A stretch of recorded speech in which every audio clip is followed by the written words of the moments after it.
I want to thank the countries that helped me put this together. Qatar, মার্কিন president Donald ট্রাম্পের প্রস্তাবিত গাজা শান্তি পরিকল্পনায় আংশিক সম্মতি জানিয়েছে হামাস।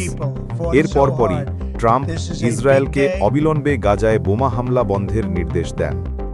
বিশ্লেষকরা মনে করছেন, এ ঘটনা টানা 2 বছরের রক্তক্ষয়ী যুদ্ধের সম্ভাব্য সমাপ্তির ইঙ্গিত দিচ্ছে।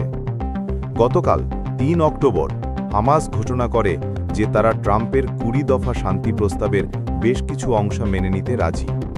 পরিকল্পনায় রয়েছে অবিলম্বে যুদ্ধবিরতি, সব বন্দী ও জিম্মিদের মুক্তি, গাজার ডি-র্যাডিকালাইজেশন এবং আন্তর্জাতিক সহায়তায় অর্থনৈতিক পুনর্গঠন। ট্রাম্পের ভাষায় গাজাকে ভবিষ্যতে মধ্যপ্রাচ্যের রিভিয়েরা হিসেবে গড়ে তোলা হবে।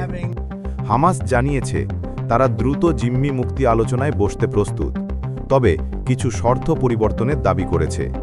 বিশেষ করে গাজার শাসনভার একটি টেকনোক্র্যাটিক প্যালেস্টাইনি কর্তৃপক্ষের হাতে তুলে দেওয়ার প্রস্তাবে তারা সম্মতি দিয়েছে।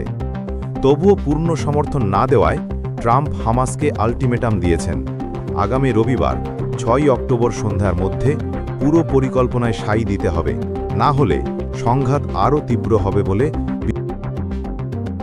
অন্যদিকে ইসরায়েল জানিয়েছে তারা পরিকল্পনার প্রথম ধাপ বাস্তবায়নে প্রস্তুত, যার মধ্যে রয়েছে জিম্মি মুক্তি এবং সেনা প্রত্যাহার।